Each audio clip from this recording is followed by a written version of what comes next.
Salut tout le monde, on se retrouve aujourd'hui pour le bilan, donc la deuxième partie du Cold Winter Challenge. Je vais donc vous présenter mes lectures du mois de janvier, 7 à vous présenter. J'ai fini décembre et du coup commencé janvier avec Mon ex, sa copine, Mon faux mec et moi de Juliette Bonte aux éditions Harlequin.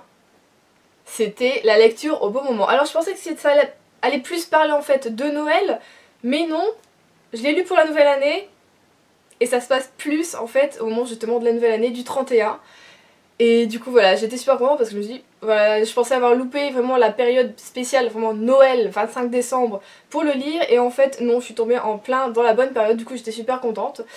Du coup, si vous lisez cette année pour le Cold Winter Challenge de fin d'année, n'hésitez pas à lire plutôt voilà, vers la semaine du 31, 1er janvier, c'est pile poil ce qu'il faut. Et j'ai adoré. J'ai adoré le personnage de Chloé, elle est vivante, elle est folle, mais son grain de folie est nécessaire, voilà, ça apporte quelque chose à l'histoire, c'est pas trop. C'est vraiment juste ce qu'il faut. Et mon dieu, mais c'est un nid à emmerde, mais pareil, c'est bien fait, c'est pas trop. Donc en fait, ce livre a été pile poil ce qu'il fallait au bon moment, rempli d'humour, mais c'est bien foutu, c'est pas des blagues à répétition quoi que ce soit, c'est pas... voilà. Et du coup j'ai passé un super moment avec elle, et j'ai adoré l'histoire avec Nick. Ça a créé voilà quelque chose, enfin il y a des choses on s'en doute, on sait comment ça va finir, c'est une romance. Mais là-dedans vraiment c'est le chemin le plus important, le chemin à ce que nos personnages en font. Et c'était génial, voilà, donc j'ai passé un excellent moment, l'écriture est vraiment super et du coup je vais m'intéresser plus à ce que Juliette Bonte fait. Je sais pas si on dit Bonte ou Bonté. Je ne sais pas, dites-moi en commentaire comment vous le dites. Mais voilà, je vais m'intéresser beaucoup plus à cette auteure pour voir ce qu'elle peut me proposer d'autre et peut-être voilà d'aussi drôle ou totalement autre chose. Mais voilà, j'ai beaucoup aimé l'écriture, c'est très fluide. Ça se lit tout seul, c'était vraiment comme un petit bonbon, ça fond tout seul dans la bouche et puis voilà, on le laisse et puis on profite. Voilà. Et on laisse accumuler les goûts. C'était comme un harlequin en fait. Des fois c'était assez... on sait pas ce qui va se passer et puis des fois à ce coup c'était tout doux. Et enfin voilà, c'est vraiment ça, ce bouquin c'est comme un bonbon harlequin. Il suffit de le laisser fondre en bouche. Après ça Juliette elle se dit bon bah elle a bien déconné la petite. Hein, elle a rigolé, elle a eu de l'amour, de la romance, tout ce qu'il fallait, c'était génial. On va passer au crime. J'ai lu le tome 1 de Millennium. Oui. Donc Les hommes qui n'aimaient pas les femmes de Stieg Larsson aux éditions Actes Sud. Vous le voyez à ma tronche, hein, un peu. Comment dire que ça avait bien démarré, j'étais un peu étonnée parce que j'ai pas du tout lu en fait le synopsis, je me suis dit Millennium, Juliette c'est hyper connu, reconnu, c'est une référence du polar et enfin suédois voilà. Alors j'ai aimé le début comme je vous l'ai dit, je pensais pas que ça se passait plutôt en fait c'est un journaliste qui va mener une certaine enquête. Vous savez que j'adore moi, quand on enquête sur quelque chose qui s'est passé il y a super longtemps, là si je me trompe pas c'était il y a 30 ans, une fille a disparu sur vraiment une petite île et donc le journaliste Michael Blomkowski, Blomqvist, bon le journaliste Michael, on va l'appeler Michael, est donc contacté par un des membres de la famille de la fille qui a disparu pour voilà, élucider, enfin parce qu'il pense qu'elle a été tuée, pour élucider ce meurtre qui a eu lieu normalement il y a 30 ans. Voilà la base. Au début ça va, c'est tranquillou, tout ça, ça s'amène. Bon voilà, moi je trouve que c'était un petit peu lent par rapport à justement Camilla Läckberg que j'ai l'habitude de lire sur la maison d'édition. Moi c'est ma référence, Camilla, c'est mon tout au niveau polar. Et mon dieu, enfin pardon. Mais en fait quand ça démarre c'est bien, oui, et là il s'est passé des choses, mais il s'est passé des choses. Ça veut dire, faut pas, le lisez pas en mangeant ou en... Si vous êtes heureux dans la vie, le lisez pas non plus. Si vous êtes malheureux, non. Je sais pas. Ça a été hyper glauque, hyper dur à lire. Pourtant j'ai l'habitude de regarder, enfin je veux dire, je regarde des esprits criminels, des tout ce que tu veux, enfin... Voilà. Et là, je vous jure que j'ai été choquée.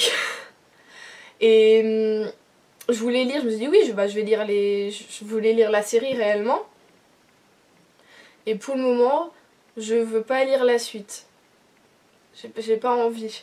Enfin, c'est vraiment... je sais pas, là j'en ris, mais quand je l'ai lu, franchement, j'étais pas... Et je le disais tout le temps à ma famille, enfin ma soeur, je lui ai rabâché, je suis pas bien. Pauline, je suis pas bien. Puis elle était là, oh, mais moi je voulais le lire tout ça. Je sais bah tu peux le lire, hein, mais tu seras pas bien, tu seras pas bien. Donc voilà, c'est une lecture où j'ai été pas bien. Mais bizarrement en fait quand j'y repense je me dis oui c'est un bon thriller parce qu'il se passe des choses, on s'y attend pas, on est quand même emmené par l'enquête, on a envie de savoir voilà ce qui s'est passé, qui a fait quoi, enfin voilà on a vraiment envie de savoir et de débusquer les meurtriers, enfin mais quand on sait la vérité... C'est horrible. En fait, moi, ce qui me fait comme d'habitude, à chaque fois que je lis du thriller, des choses comme ça, des policiers, ce qui me fait le plus peur, c'est de me dire que des gens comme ça existent dans la vraie vie, que les auteurs n'ont presque rien inventé. Et ça, c'est ce qui me touche le plus, et ce qui me dégoûte le plus. Et enfin, voilà. Mais sinon, c'est un bon policier. Voilà. Mais je pense, franchement, pour le moment, je veux pas lire la suite du tout. Je veux pas savoir. Après ça, je me suis dit qu'il fallait quelque chose de plus drôle. Bon, par le titre, c'est pas forcément drôle, mais bon. J'ai lu du coup Joyeux Suicide et Bonne Année de Sophie de Villenoisy aux éditions Le Livre de Poche. Il est tout petit et j'ai passé un très bon moment. Je l'ai quand même lu en 2 jours, je me suis dit Juliette, il faut laisser un peu le temps, tout ça. Donc j'ai pas voulu le lire trop rapidement, je l'ai lu en 2 jours. Et j'ai passé un très très bon moment. C'était drôle, c'était subtil et en même temps, parfois... c'était tellement gros, enfin mais voilà c'est bien fait, c'est bien écrit. J'ai beaucoup aimé le personnage de Sylvie, j'ai adoré le personnage de son psychologue également. À deux ils forment un duo assez épique, mais voilà, Sylvie écoute les conseils de son psychologue et va devoir faire des choses après chaque séance dont elle n'a pas l'habitude, parce que Sylvie, voilà, son objectif c'est de se suicider pour la nouvelle année, entre Noël et Nouvel An si je me trompe pas, quelque chose comme ça, et du coup le psy lui dit ok d'accord vous pouvez vous suicider, y a pas de souci, juste faites des choses du coup qui sortent de l'ordinaire avant pour dire bah j'ai quand même profité de ma vie, hein, soyons pas fous, on va pas se suicider alors qu'on a rien fait. Et du coup elle suit ses conseils, elle se dit bon bah comme je vais me suicider c'est pas grave, je peux faire n'importe quoi, les gens peuvent se foutre de moi, y a pas de souci, de toute façon je vais mourir par la suite. Donc soyons fous, faisons-le, et elle le fait et ça donne des moments cocasses et j'adore, c'était le moment au supermarché, c'était génial, à la fin. Au niveau à la caisse, enfin voilà, c'est vraiment, il y a des moments je pense que je m'en souviendrai, mais ce moment à la caisse, j'ai juste adoré et il y a des mots, il y a des phrases qu'on retient, que... Enfin voilà, c'était vraiment un très bon moment. Après Millennium, j'ai décompressé, même si c'est pas un sujet forcément facile ou drôle, l'auteur vraiment fait quelque chose de... Mais en fait, c'est un livre qui peut voilà, redonner goût à la vie tout simplement, profiter des choses, parce qu'après tout on va tous mourir, c'est pas parce qu'il y en a qui a décidé de se suicider que voilà... C'est l'objectif de quelque chose et du coup il faut faire des choses un peu folles entre deux. Je veux dire, nous on sait tous qu'on va mourir un jour ou l'autre, je sais c'est pas joyeux. Voilà, du coup il faudrait qu'on profite de la vie et je pense que c'est le message qui est apporté par ce bouquin. Profitez de la vie et faites des folies si vous en avez envie, mais voilà, profitez de la vie. Après ça, du coup j'ai eu très envie de lire Le cœur entre les pages de Shelley King aux éditions Prélude. J'en avais entendu parler sur la chaîne de Margot, elle avait adoré et du coup je me suis glissée dedans et j'ai beaucoup aimé. C'est un roman tout doux, tout chaud puisque ça se passe dans la Silicon Valley où il fait très beau. On va tomber avec Maggie qui vient de se faire licencier de sa start-up et qui traîne en fait dans la librairie d'occasion d'un ami à elle qui en même temps est un peu son proprio au niveau de la location tout ça de son immeuble et voilà, elle traîne tout le temps là-bas, elle a pas forcément envie de chercher un boulot, elle sait qu'elle le doit, tout ça, mais elle adore traîner là-bas. Pour un club de lecture, elle va devoir lire un bouquin, elle l'a eu, en fait elle l'a eu en cadeau en neuf, mais son ami lui dit non, t'en fais pas, moi je l'ai en occasion, je vais te le chercher. Et il a été lui chercher, le roman est totalement disloqué, et dedans elle va découvrir une histoire d'amour qui est écrite entre les pages. J'ai trouvé ça super beau, malheureusement... Cette partie, en fait, elle veut faire une recherche de savoir qui sont ces personnes réelles qui ont écrit sur ce bouquin et qui à chaque fois voilà, se le remettent et se font des échanges. C'est beau, c'est une histoire d'amour, ça se crée, c'est voilà, c'est magique. C'est un peu justement comme ce qu'on voit dans les romans. Et du coup, elle veut savoir, mais je trouve que voilà, les recherches... J'aurais aimé moi que ce soit plus basé sur ce roman, sur cette histoire d'amour. Et c'est fort basé en fait sur la vie de Maggie et ce qu'elle va en faire de sa vie, sur ses joies, ses drames, ses peines. Donc j'ai aimé, mais j'ai un léger goût amer en fait quand je l'ai fini, je me suis dit j'aurais aimé que ça finisse autrement. Et j'aurais aimé qu'on passe peut-être par un autre chemin au final. Mais je regarde quand même un bon souvenir, ça a été une bonne lecture, c'est vraiment le truc à lire au coin du feu sous sous la couette, enfin voilà, c'est vraiment une écriture qui se lit toute seule. Enfin à chaque fois j'avais du plaisir à reprendre ma lecture, mais c'est pas un coup de cœur, c'est pas un livre hyper remarquable, mais je suis contente de l'avoir lu et de l'avoir dans ma bibliothèque, je sais pas pourquoi. En plus, ça parle de livres d'occasion, je ne le savais pas, hein. Vraiment quand je l'ai acheté c'était Juliette, allez hop, tu y vas, tu ne sais pas de quoi ça parlait, mais c'est pas grave. Et le mien est également un livre d'occasion, donc je me suis dit, ah, tu vois le rapprochement, bah bizarrement moi ça m'a fait plaisir de me dire que ce que veut faire passer peut-être un peu aussi comme message ce bouquin avec les occasions, le fait de transmettre quelque chose qui nous appartient, ouais, une sorte de transmission, bah je l'ai fait aussi par ce bouquin, je l'ai acheté en occasion, je l'ai pas acheté en neuf, et voilà, c'est quelqu'un qui m'a transmis ce bouquin et il est arrivé dans mes mains. Donc voilà, c'est aussi un peu ce message là je pense qui est dans le bouquin, et donc j'ai passé un bon moment, mais j'aurais quand même aimé que ça se finisse autrement. Après ça, je crois que je vous avais dit que ce bouquin, je l'avais commencé et au final, j'avais pas réussi à continuer, j'avais lu que 5-6 pages. Et du coup, je l'avais remis un peu de côté. Et je me suis dit, bon voilà Juliette, quand même, il est dans ton Cold Winter, t'es obligée de le lire. C'est Dylan Dubois de Martine Pouchin aux éditions Sarbacane. Donc j'avais lu oui, une dizaine de pages. Et en fait j'avais eu du mal avec la façon de parler de Dylan qui appelle par exemple son père le paternel et non pas papa ou je sais pas moi, pas, non. Donc ouais là-dessus j'ai eu un petit peu de mal sur le fait qu'il utilise ça comme mot. Après c'est aussi très compréhensible sur le fait que l'histoire de famille de Dylan n'est vraiment pas joyeuse. C'est pas un passé facile qu'il a eu en présence de ses parents. Il a été placé du coup pendant 1 an dans un internat, donc on comprend la distance qu'il a avec son père, qu'il appelle le paternel, tout ça par la suite. Mais bon, ça m'a quand même un peu déstabilisé. Et donc voilà, quand ça commence, Dylan sort de son année d'internat, il retourne chez son père qui a une nouvelle copine. Donc, il a une nouvelle belle-mère, qui a également un fils de 5 ans si je me trompe pas. Mais cette femme est juste manipulatrice, elle est pas très intelligente en plus. Elle arrive à manipuler par le fait en plus qu'elle ne soit pas non plus très... un peu conne quoi, tout simplement. Elle s'occupe pas de son gamin, enfin voilà, c'est vraiment, elle pense qu'à faire la fête, mais son père est fou amoureux d'elle et c'est bien là le problème. Et du coup un jour Dylan décide de prendre ses clics et ses claques et de se barrer, et donc c'est pour ça que c'est un nature writing, ce qui était dans le challenge du coup du Cold Winter en menu, sauf que moi je pensais vraiment que ça allait démarrer assez rapidement, le fait qu'il se barre et que voilà on part dans la nature, dans les bois, enfin voilà dans les champs et qu'on parte à l'aventure, sauf que non, ça a duré, ça a duré, ça a duré, et je crois que je sais même pas si à la moitié du bouquin il était déjà parti ou pas encore. Je sais plus, je crois pas.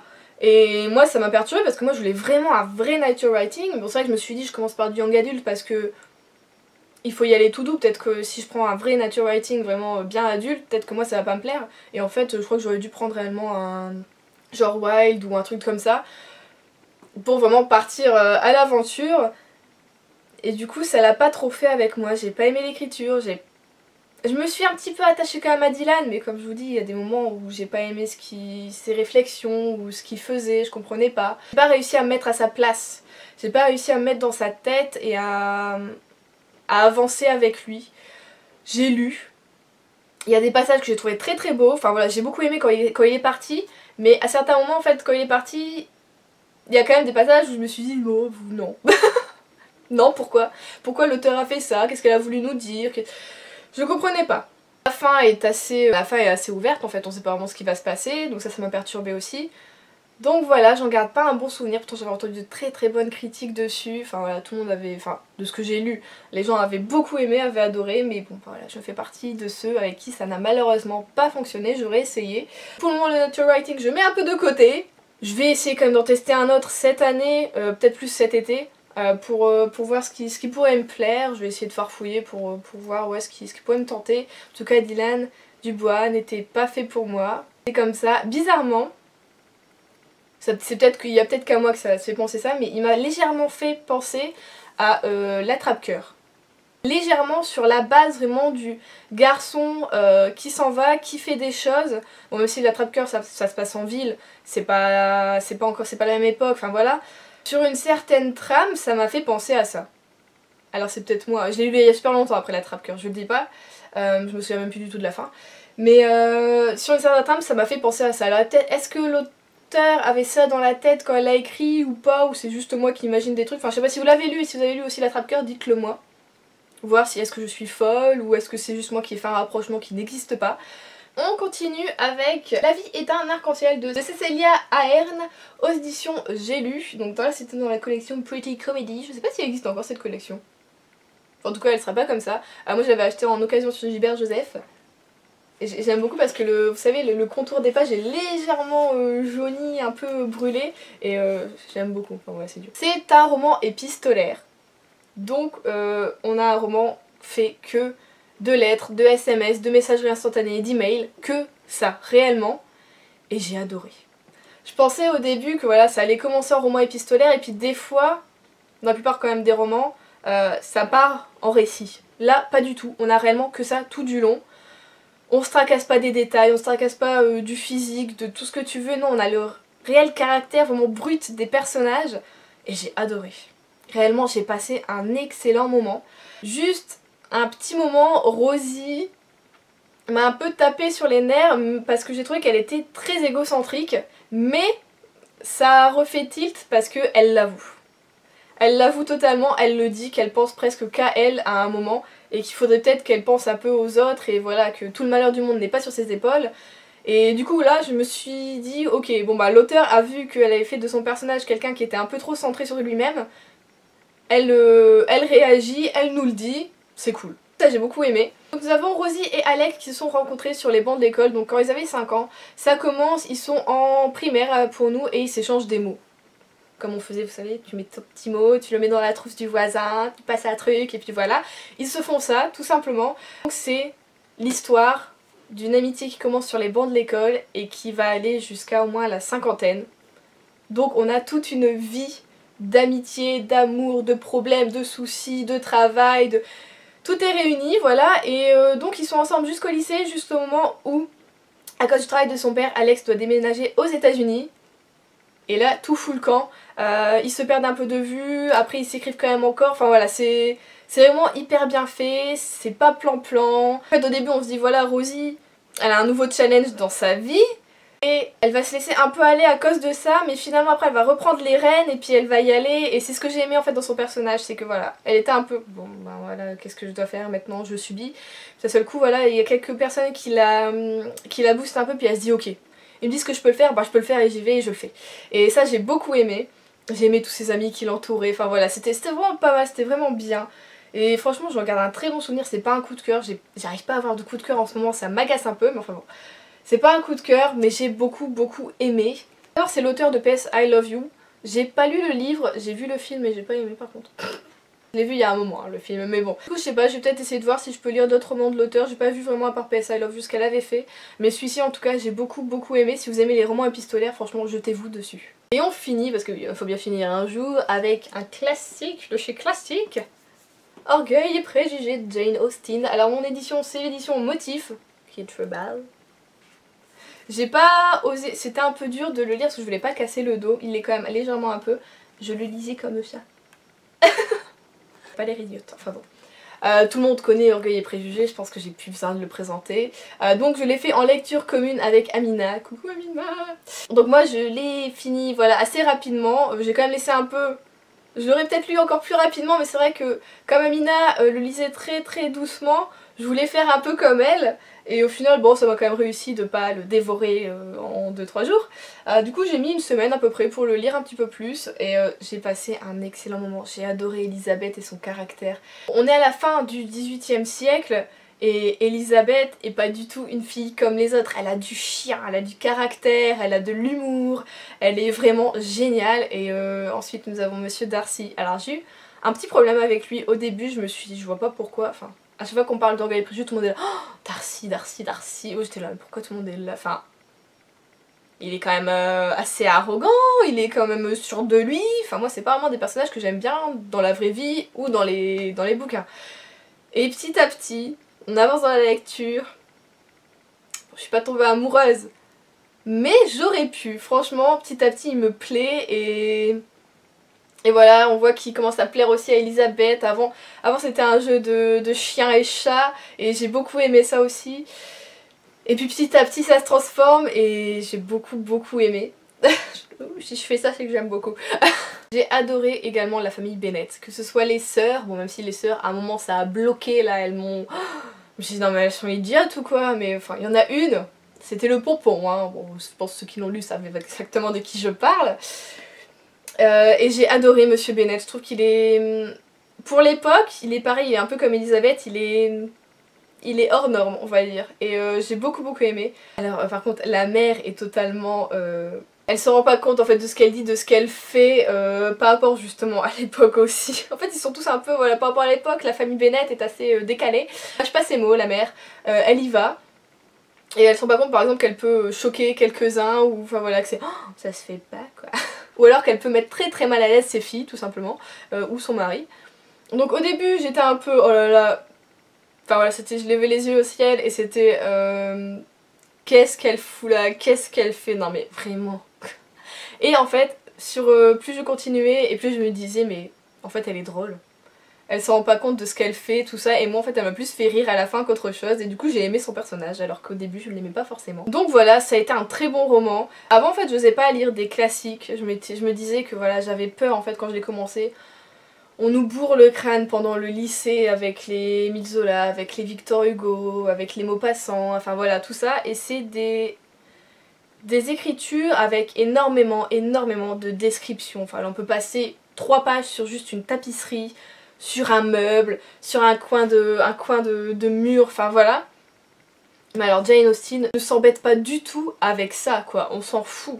On sait pas réellement à quoi ressemble la maison, on sait pas réellement à quoi ressemblent les toilettes. Vraiment ça m'a fait kiffer quoi, j'ai adoré le fait que voilà, elle s'encombre pas de tout ça. Et voilà, on y va, le plus important c'est nos personnages, c'est leur caractère, c'est leur vision des choses et c'est ce qu'ils vont faire avec tout ça. Ce que je retiens de ce bouquin, et du coup j'adorerais, je vais le lire, voilà, d'autres bouquins de Jane Austen. J'ai très envie de lire Emma qui m'a l'air également extrêmement décalée pour l'époque, et aussi Amina m'a donné envie de lire du coup Raison et Sentiments. J'avais pas pensé à Raison et Sentiments, je ne sais pas pourquoi, que je pense lire également. Du coup peut-être que si tu veux qu'on fasse une lecture commune dessus plus tard, n'hésite pas, hein, on fait comme, comme avec Orgueil et Préjugés. Donc voilà, j'ai passé un excellent moment. J'avais peur parce que voilà, j'ai un gros préjugé sur les classiques, malheureusement, à cause du lycée.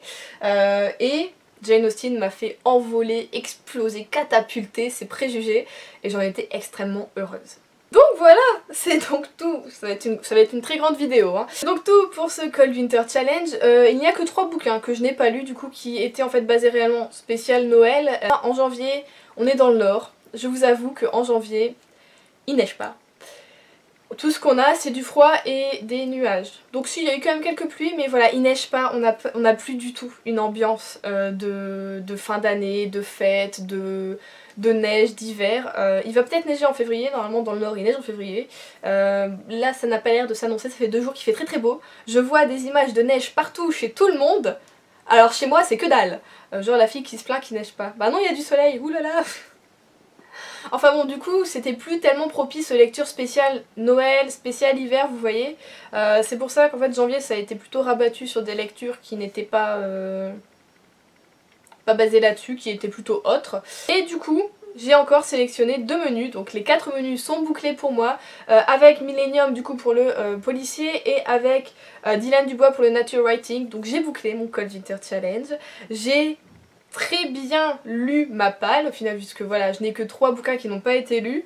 Donc je suis plutôt fière de moi pour cette année, parce qu'à un moment franchement janvier ça a été dur, je me suis trouvée bloquée dans cette palle alors que j'avais envie de lire plein d'autres bouquins parce que je voyais sur la blogo, sur Twitter, sur Insta, sur YouTube d'autres personnes qui lisaient des autres bouquins qui me donnaient très envie et que moi j'avais pas intégré à ma palle, et du coup j'étais là un peu bloquée. Mais je ferai comme cette année, en fin d'année je vais refaire le Cold Winter Challenge avec encore autant d'envie, autant de joie de commencer ce challenge, autant de joie de préparer ma palle en avance, comme d'habitude en octobre ça aura déjà commencé.